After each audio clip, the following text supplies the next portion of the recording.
Ron Nelson with me. He's joined us. He's a golfer in his own right. He's out today. When you see this kind of crowd, this is good for Sioux Falls. It's great for Sioux Falls, Bill. Just on a personal note, this is my home course, and so just seeing these name brands, pros on the driving range, the same driving range that I hit balls from, and just the amazement of watching where their ball goes relative to where my ball goes. It's like I could never hit it that far. I could never shape a shot like that. So that's just, like I said, on a personal level, so cool. But my goodness, what it does do for this community, and a community that's been rocked. I mean, I was late getting over here. I didn't know if I wanted to be here in person versus calling in, just because this is a cool event. As you know, my office is just down the street at a week ago, ground zero, essentially. You for guys the were very close. So was Minnehaha to being a target. We got hit, and I was late getting here because the State Farm truck was in my driveway at the office saying, "We're cutting you a check right here on the spot, Mr. Nelson." And I'm like, okay, I want that, but yet, I got other things I want to tend to as well. So anyway, here we are, and we've been waiting for it, and it's here again for another year, and the weather's going to cooperate, so that's cool. So we always talk commercial real estate. I see a few notes in front of you. Not sure where you're going with that, and I'm always scared to ask, but at least when you're not on the phone and you're here, I can kind of look over your shoulder. Trying to get a sense of what we're talking about. In as much as, the focus is on this event, it's just still regular business is going on, and I thought I'd just kind of touch on a couple of things that are happening in the industry that, are kind of interest at all times, but Trump, one of the things he talks about so much is fake news, and certainly in commercial real estate, certainly on the retail side, there's a lot of that going on, and I just thought I'd touch on a couple of highlights, sort of danced around this Sanford event, but some things going on out there that I think are worth talking about. Fake news. We talk about the retail apocalypse and all these store closings. I just came across an article that said we could close up to 12,000 stores this year. That's kind of a dramatic headline, kind of a scary headline. The reality is we haven't even closed 8,000 yet year to date. So why is the media, out there saying we could do this? Well, we could, do a lot of things. It's frustrating when it kind of, in my mind, distorts, reality out there. So holiday season's coming up. People are opening stores this time of year versus closing. So I don't think we're going to come close to closing 12,000 stores this year, but the more important statistic is, what is the net effect? We are actually opening more stores across the country than, netting out the closed versus the opening. It's a positive move forward. But yet we don't really hear that as much from the media. Here's another fake news story that would drive me crazy if I were in business. We've heard of the chain. You probably don't go there a lot, Bill. It's called Forever 21. It's just an apparel chain. They're struggling like a lot. The Wall Street Journal reports that they might be nearing bankruptcy. Well, not true. Their CEO denies it and says, we are not. We're thinking about closing 100 stores. You got to do that sometimes as a maneuver to stay viable in treacherous times, which we're in. We recognize that. Doesn't mean necessarily and always that they're going to be filing for bankruptcy. How would you like somebody spreading rumors like that around about your business? Fake news, so it's disappointing. But let me stop you. Yeah. Okay. Being a news guy, and have been for 50 years, there are reports out there that say things are closing, and they are closing. And if you're one of those 80 businesses or whatever that closed, that's tough times for your family. Now, it is. The number, I'm not sure where anybody gets a number anymore. You can't believe any particular number regardless of politics. But from that end, there are some tough times out there. Just ask the farmers right now how tough it is with them. We got some farms that are going to be closing. Yeah. And we can't pass it on to the next generation. Yeah. We all have to be in this together.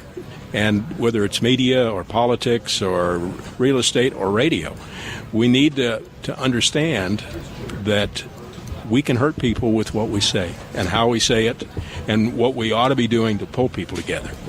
I always talk about even the power of attitude, and to me, when negative news like this comes out there, it makes me for depressed. headlines. And it makes me depressed, and Yeah. all of a sudden now I'm going into my business with, kind of almost a depressed mindset, so is there a moment to talk about some of the good news, some of the real news?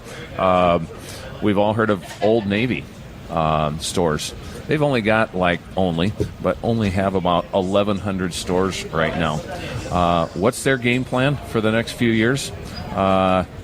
Going crazy with openings. They're opening 75 stores a year. Their goal is to have 2,000 stores, almost double the number of stores. How come we're not hearing that a little bit more? That's kind of a local thing. Gordman's is a company that actually started in Omaha, and we're very much rumored to be closing. What are they doing? Real news here now. They are adapting. The department store model, as we know, has been kind of troubled and hurt. They are modifying their store model to the off-price model. They've got over 700 stores. They've converted 95 stores to the off-price model, and guess what? It's working. And so they are going to systematically convert all of their stores to this off-price model. And, it's innovation, and it's people being clever, and in the face of, the retail apocalypse, it's good news and real news. And we're not hearing stories like that as much. So anyway, Bill, I just wanted to provide you're right a little on bit track. of a contrast, kind of, the bad news contrasted with, like you say, very real situations happening for retailers, for stores, for businesses, for farmers, for the ag economy. We're not minimizing that, but let's give a full approach and a full accounting for the good news as well as the bad news. And he handles commercial real estate. How can they find you? We are Nelson Commercial Real Estate, or ncommercial.com on the web, has all our contact information and many ways that we can help individual businesses with their real estate strategies. You and I were at the Rotary meeting Monday. We were at separate tables. What was your thoughts on Gary Nicholas? I'll tell you what, I've told some of my buddies just about some of the stories. It's fun to hear the golf stories and all that. It's a lot of fun. But as much as that, I enjoyed the personal stories about growing up, what it's like to grow up in the shadow. Did you like the Sports Illustrated story? He's on the cover of Sports Illustrated. And the next Nicholas. Mad about it. He was talking about catching all these fish, and Dad was saying, well, that's great, son, but how's your golf game?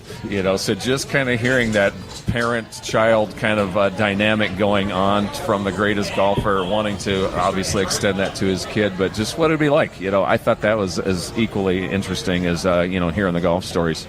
And it's interesting, too, that Gary Nicholas and Tom Byram from Oneida, South Dakota, and Dave Stockton Jr., both Nicholas and Stockton got special exemptions to play. They were playing together, and they might as well play with a guy from South Dakota first off the tee at 10:20 this morning. Yeah.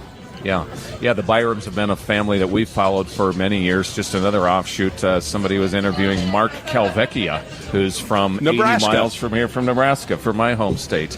And so, all of the dynamics and all the side stories are what really makes this thing such a fun event. But, the bigger picture is that we're talking about is what it does for our community. We're a real estate program. How does this benefit the real estate market? Maybe hard to connect those dots directly, but indirectly, it's just part of what fuels this great city that we have. All these people coming in, all the golfers, all of the private planes. It's a great opportunity for them to see Sioux Falls, what we are, and they'll spread the word. Well, to watch us on the Golf Channel, again, for me personally, on my home golf course, seeing what looks like just a regular PGA event that you see every week on TV. But, oh, by the way, this happens to be in our town at my course, and so that just makes it extra special. But, again, it just layers one more layer of the many great things that are happening in this town. And so it's going to be a fun weekend. Ron, thanks for coming out. Always glad to have you here. Good to look over your shoulder and find out what you're going to be talking about. All right. So, hey, thanks a lot. Thank you. You're doing a great job. All right. We're going to talk more from here. We're going to talk about a couple of the real storylines of this tournament. One of those is Jeff Sluman, one of the most liked guys on the tournament. And our friend John Gaskins did a interview with him talking about what was important in golf. We'll talk about that, have more from Mr. Osted, also talk with Sanford, and close our first hour.